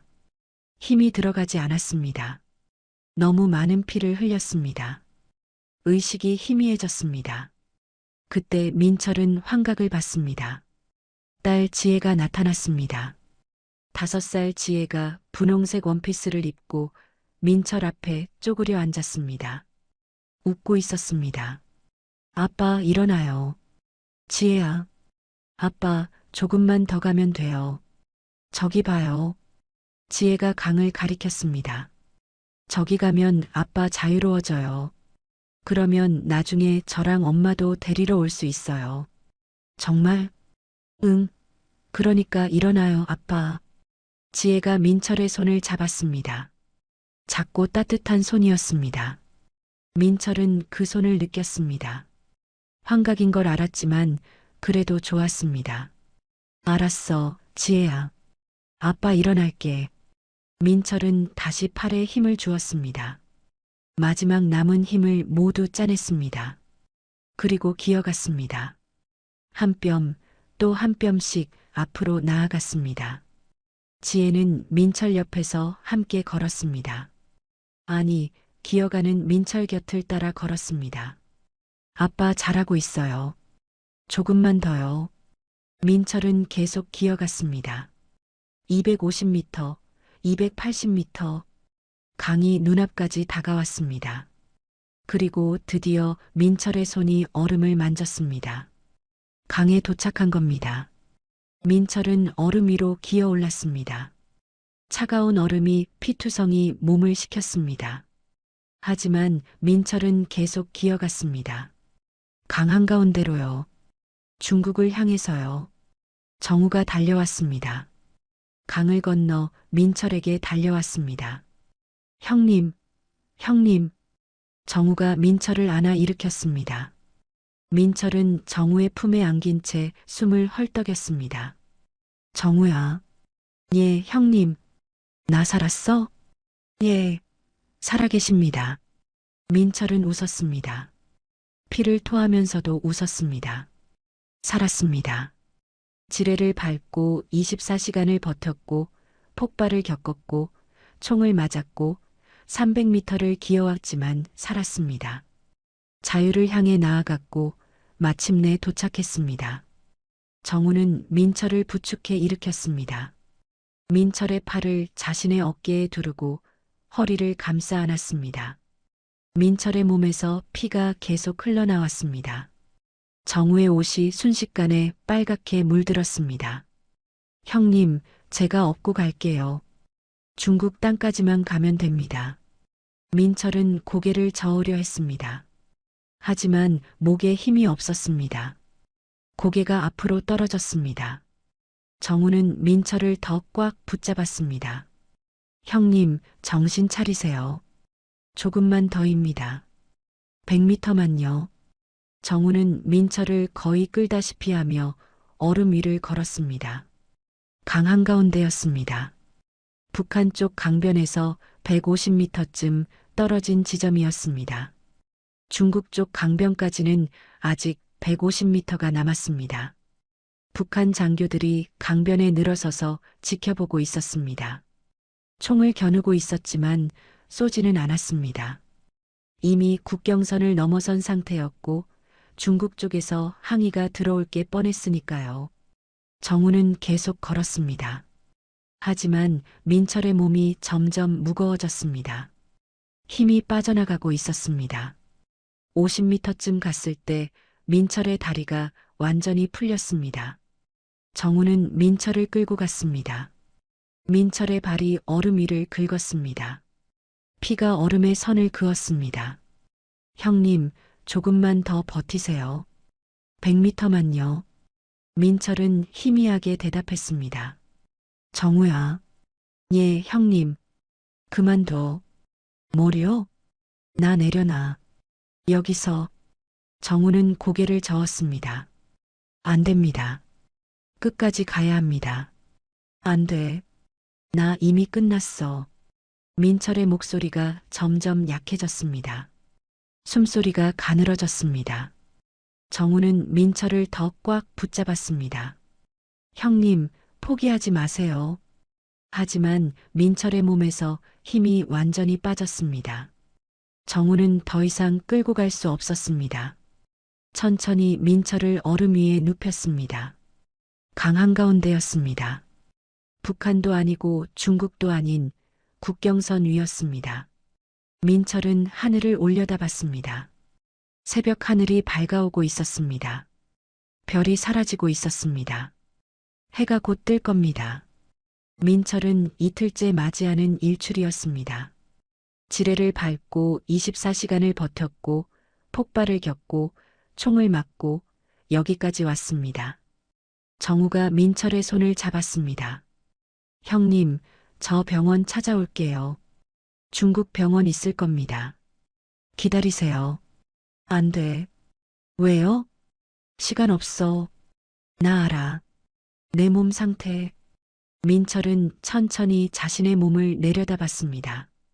어깨에 총상, 옆구리에 총상, 허벅지에 총상이 있었습니다. 왼쪽 다리는 폭발로 반쯤 찢어져 있었습니다. 피가 계속 흘러나왔습니다. 멈출 기미가 없었습니다. 정우야.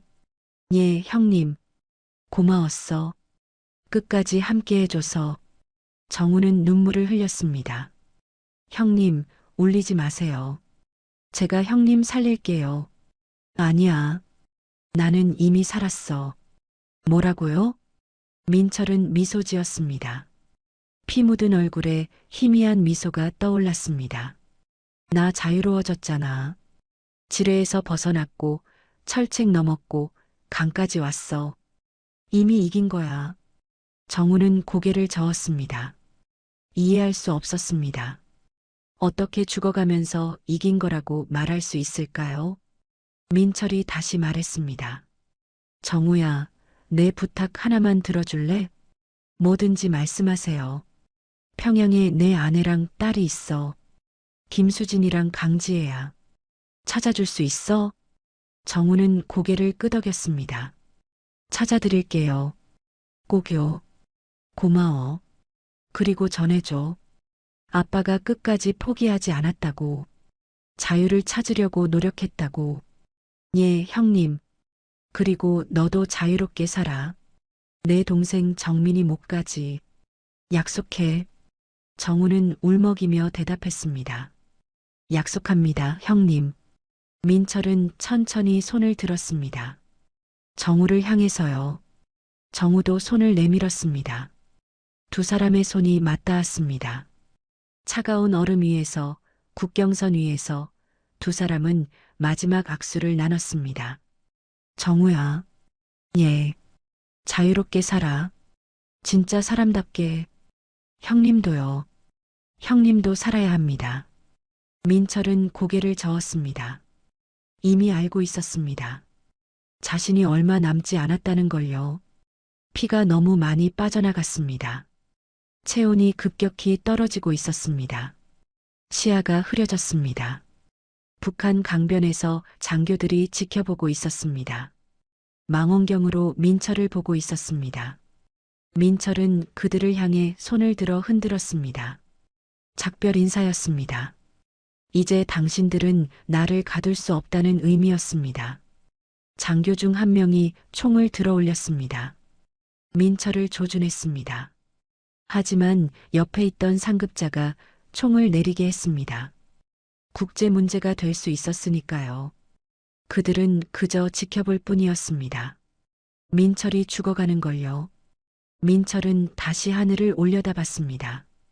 해가 떠오르고 있었습니다. 붉은 해가 지평선 위로 모습을 드러냈습니다. 아름다웠습니다. 민철은 그 광경을 보며 딸 지혜를 떠올렸습니다. 지혜야, 해가 뜬다. 아빠가 제일 좋아하는 순간이야. 새로운 하루가 시작되는 순간. 희망이 있는 순간. 아빠는 너한테 자유로운 세상을 물려주지 못했어. 미안해. 하지만 아빠는 노력했어. 끝까지 포기하지 않았어. 언젠가 너도 이 해를 자유롭게 볼 수 있을 거야. 아빠처럼 지뢰 밟을 걱정 없이, 총 맞을 걱정 없이, 그냥 평범하게 해 뜨는 걸 볼 수 있을 거야. 그날이 오면 아빠 생각해줘. 민철의 손이 천천히 내려왔습니다. 정우가 그 손을 잡았습니다. 형님, 형님. 민철은 마지막 힘을 다해 입을 열었습니다. 정우야, 살아라. 자유롭게. 그리고 눈을 감았습니다. 정우는 민철의 가슴에 귀를 대봤습니다. 심장 소리가 들렸습니다. 약하지만 아직 뛰고 있었습니다. 정우는 울면서 민철을 흔들었습니다. 형님, 아직 살아계십니다. 죽으면 안 됩니다.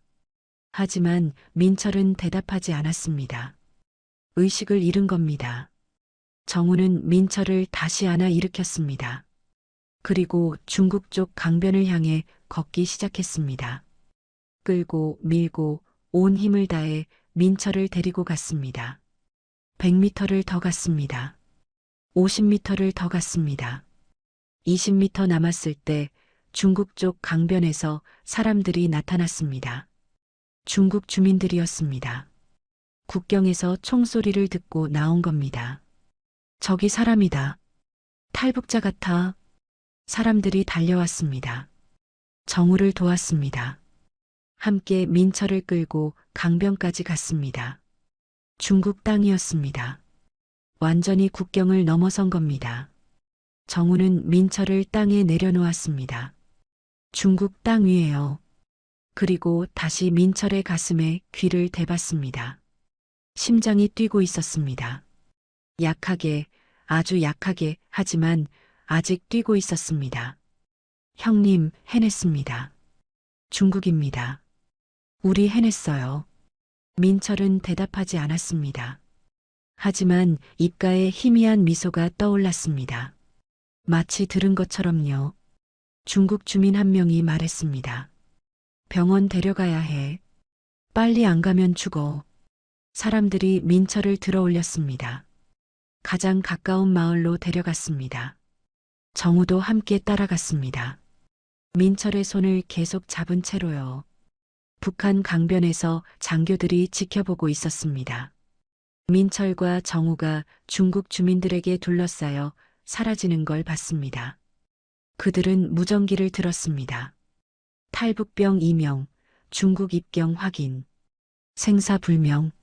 무전기에서 답이 왔습니다. 알았다. 철수해라. 장교들은 돌아섰습니다. 강을 등지고 걸어갔습니다. 아무 일도 없었던 것처럼요. 하지만 얼음 위에는 흔적이 남아 있었습니다. 피로 얼룩진 길이 북한 강변에서 중국 강변까지 이어져 있었습니다. 한 사람이 목숨을 걸고 만든 길이었습니다. 자유를 향한 길이었습니다. 해가 완전히 떠올랐습니다. 새로운 날이 밝았습니다. 강 위의 얼음이 햇빛에 반짝였습니다. 그리고 그 빛 속에서 핏자국이 천천히 사라지기 시작했습니다. 하지만 그 의미는 사라지지 않을 겁니다. 누군가는 기억할 겁니다.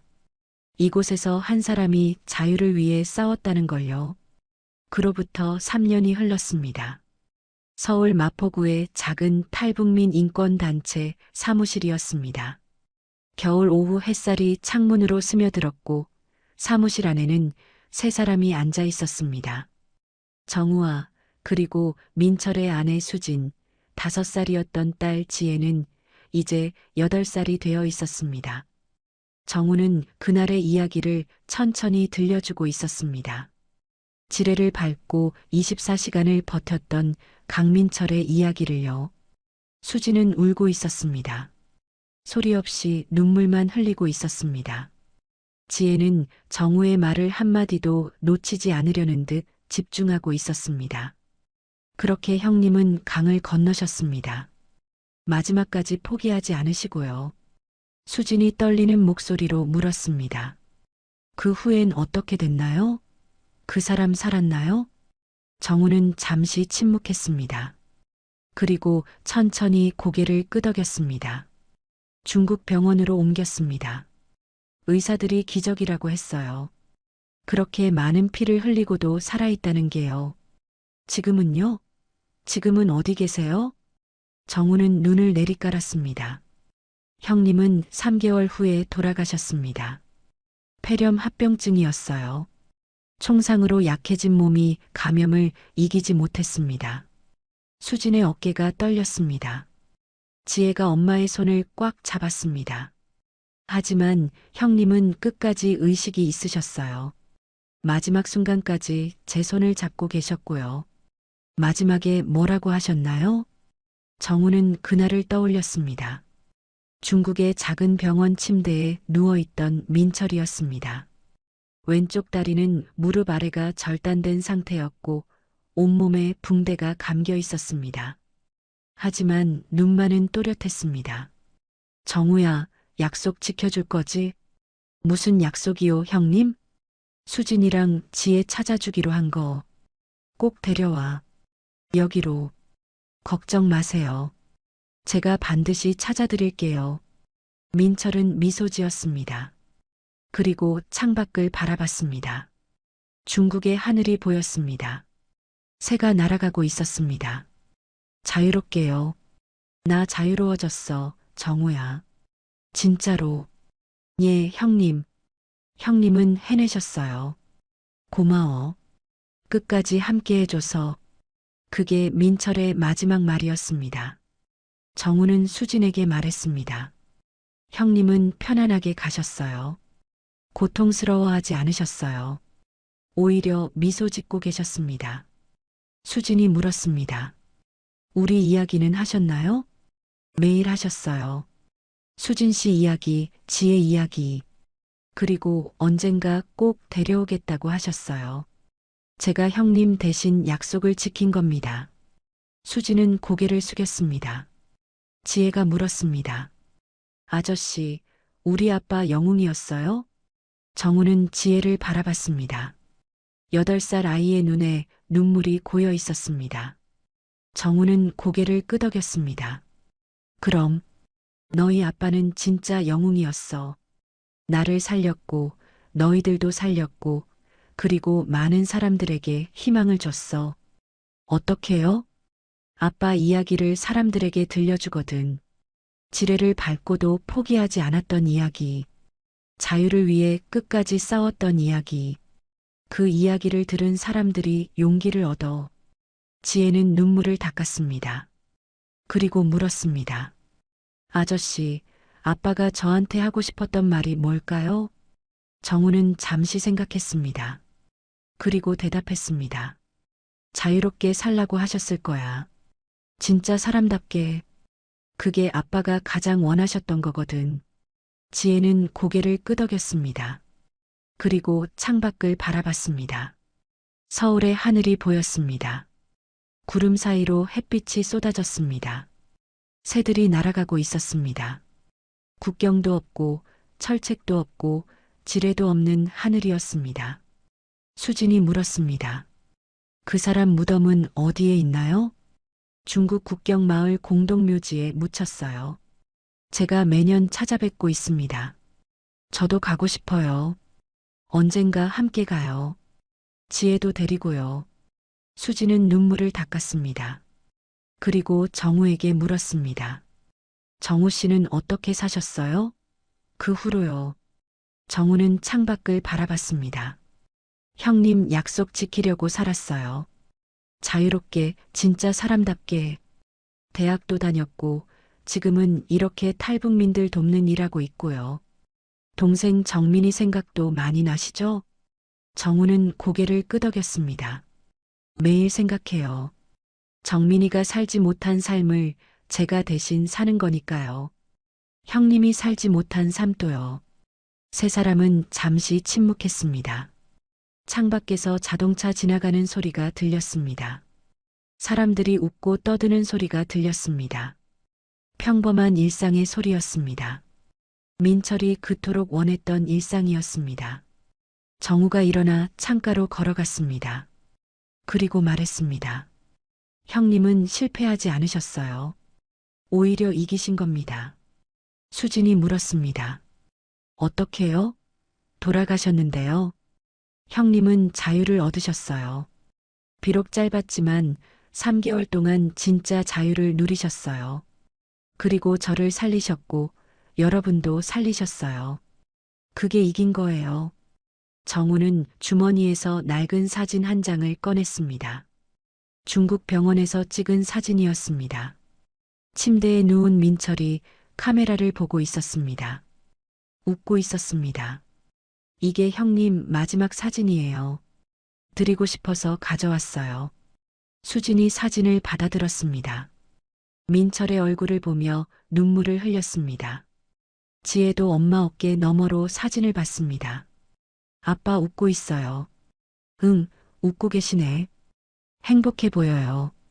수지는 딸을 꼭 안았습니다. 그리고 사진을 가슴에 품었습니다. 정우는 다시 자리에 앉았습니다. 그리고 말했습니다. 형님이 마지막으로 하신 말씀이 있어요. 여러분께 꼭 전하라고 하셨어요. 뭐라고 하셨나요? 미안하다고, 그리고 사랑한다고 하셨어요. 끝까지 함께하지 못해 미안하지만 여러분이 이제 자유롭게 살 수 있어서 행복하다고요.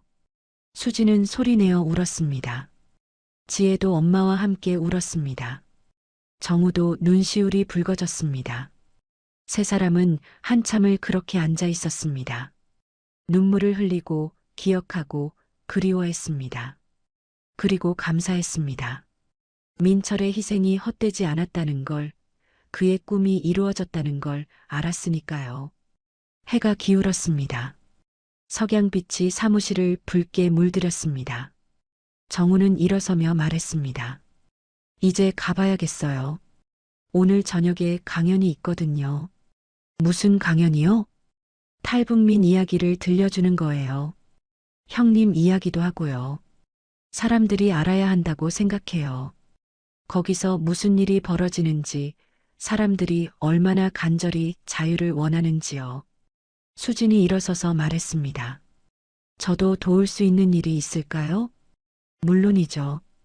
함께하면 더 많은 사람들을 도울 수 있어요.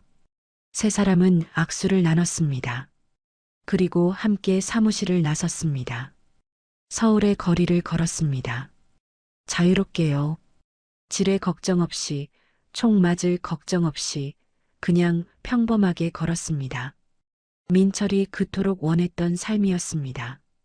여러분, 오늘 이야기는 여기까지입니다. 강민철이라는 한 사람의 이야기였습니다. 지뢰를 밟고 24시간을 버텼고, 폭발을 겪고, 총을 맞고, 그래도 끝까지 자유를 향해 나아간 사람의 이야기였습니다. 우리가 당연하게 여기는 자유가 누군가에게는 목숨을 걸어야 얻을 수 있는 것이라는 걸 기억해야 합니다. 우리가 매일 숨쉬는 이 공기가 누군가에게는 꿈꿀 수조차 없는 것이라는 걸 잊지 말아야 합니다. 민철은 비록 짧은 시간이었지만 자유를 얻었습니다. 그리고 그의 희생은 헛되지 않았습니다. 정우를 살렸고 가족을 살렸고 그들에게 새로운 삶을 선물했습니다. 여러분도 오늘 하루 자유롭게 숨 쉴 수 있다는 것에 감사해 보시면 어떨까요? 그리고 아직도 그 자유를 위해 싸우고 있는 사람들을 기억해 주시면 좋겠습니다. 이 이야기가 도움이 되셨다면 구독과 좋아요 부탁드립니다. 여러분의 작은 관심이 이런 이야기들을 계속 전할 수 있는 힘이 됩니다. 그리고 댓글로 여러분의 생각을 나눠주시면 감사하겠습니다. 다음에도 더 좋은 이야기로 찾아뵙겠습니다. 들어주셔서 감사합니다.